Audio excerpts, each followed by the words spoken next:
কেউ যদি একটু ভাত দিত। মানিকটা তো ছোট, না খেয়ে আছে সকাল থেকে।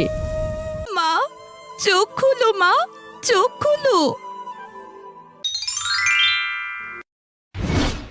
গ্রামটার নাম বাঘাবাড়ি। চারদিক জলে ভরা, মাঠে ময়দানে শুধুই বৃষ্টির ধারা। এবছর শীত যেন আগে ভাগেই এসেছে, কিন্তু বৃষ্টির সঙ্গে মিলে যেন অভিশাপ হয়ে নেমেছে গরিব মানুষের ঘরে।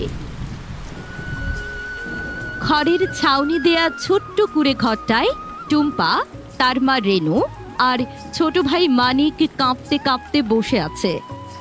দরজা জানলা বন্ধ করা, তবুও বাতাসের ফাঁক দিয়ে ঠান্ডা হাওয়া ভেতরে ঢুকে যাচ্ছে। মা, ঘরের ভেতরেও পানি ঢুকছে। এই বৃষ্টি কি আর থামবে না? জানি না মা, গত রাতেও যে পরিমাণে পানি পড়েছে, পুকুরের ধারে থাকা বাড়িগুলো সব ভেসে গেছে। তোর বাবা থাকলে হয়তো কিছু একটা করত। টুম্পার বাবা বছর খানেক আগে নদীতে কাজ করতে গিয়ে নিখোঁজ হয়ে গিয়েছে। তারপর থেকে রেনুই সংসারের সব দায়িত্ব একা সামলাচ্ছে।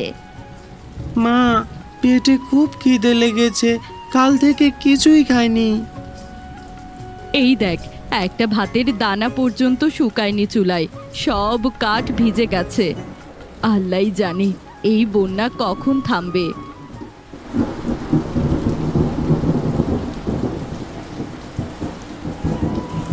পানি এখন হাঁটু ছুঁই ছুঁই। বাইরে যেতে গেলেই কাদা আর ঠান্ডা জলে ডুবে যায় পা। তবুও রেনু সাহস করে একটা পুরনো ছাতা নিয়ে বাজারের দিকে যায়, হয়তো কেউ কিছু খাবার দেবে ভেবে। কেউ যদি একটু ভাত দিত। মানিকটা তো ছোট, না খেয়ে আছে সকাল থেকে।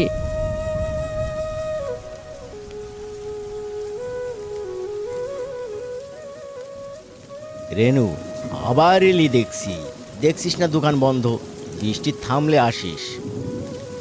ভাই, একটা শুকনো রুটি দিলেও হবে, বাচ্চাটা না খেয়ে আছে। আরে সবাই এখন কষ্টে আছে বুঝলি, এখন আর দান খয়রাত চলে না। যা যা, বাড়ি চলে যা। হতাশ মুখে রেনু ফিরে আসে। জলের স্রোত বেড়ে গিয়েছে, পা পিছলে পড়ে যায়। তবুও কষ্ট করে টেনে টেনে বাড়ি পৌঁছায়। মা, মা, রক্ত পড়ছে তোমার পা থেকে। কিছু না মা, একটু কেটে গেছে, ঠান্ডা লাগছে খুব। সেই রাতে টুম্পা তার মাকে জড়িয়ে ধরে বসে থাকে। জল আস্তে আস্তে তাদের কুঁড়ে ঘরে ঢুকে পড়ে। তারা উঠে যায় বাঁশের চৌকির ওপর, তবুও ঠান্ডা বাতাস যেন হাড় পর্যন্ত ঢুকে যায়। সকালে বৃষ্টি থেমেছে, কিন্তু চারিদিকে কাঁদা আর ধ্বংসের চিহ্ন। বাড়ির সামনে একটা গরু ভেসে এসে মরেছে। রেনু খুব দুর্বল হয়ে গেছে, ঠান্ডা আর জ্বর তাকে গ্রাস করেছে। মা, চোখ খুলো মা, চোখ খুলো। মানিক কেঁদে ওঠে। টুম্পা গ্রামের পাশের ক্লিনিকে দৌড়ে যায় ভিজে মাটির পথ পেরিয়ে।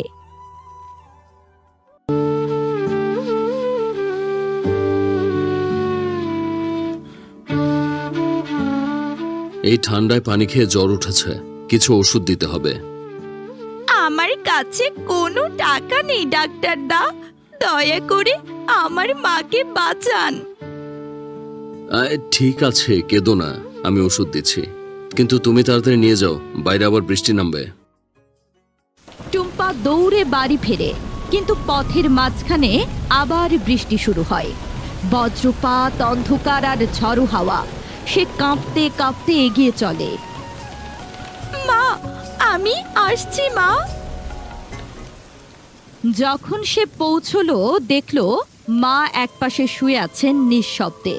টুম্পা বুঝলো না তিনি ঘুমোচ্ছেন নাকি চিরতরে ঘুমিয়ে গেছেন। মা, না মা, তুমি আমায় ফেলে যেও না।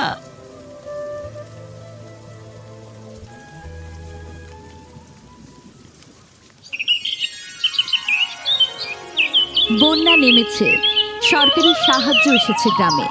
একটা আশ্রয় কেন্দ্রে টুম্পা আর মানিক এখন থাকে। তাদের মুখে আবার একটু হাসি ফিরেছে। দিদি, আজ খাবার পেয়েছি, দেখ। হ্যাঁ মানিক, এবার থেকে আমরা ঠিক থাকবো। মা আমাদের ওপর থেকে দেখছে। জীবন কখনো কখনো নদীর স্রোতের মতো ভাসিয়ে দেয়, আবার তীরে ভিড়িয়েও দেয়। কষ্ট যতই আসুক, আশা হারানোই আসল মৃত্যু। আর টুম্পা, সেই শীতের মেয়েটা, এখন ছোটদের শেখায় ভালোবাসা থাকলে সবচেয়ে কঠিন শীতও একদিন গলে যায়। বন্ধুরা, আমাদের এই গল্পের বার্তা, কষ্ট যতই হোক, আশা আর মানবতার আলো নিভে যেতে নেই, কারণ প্রতিটি বন্যার পরেই সূর্য ওঠে নতুন করে।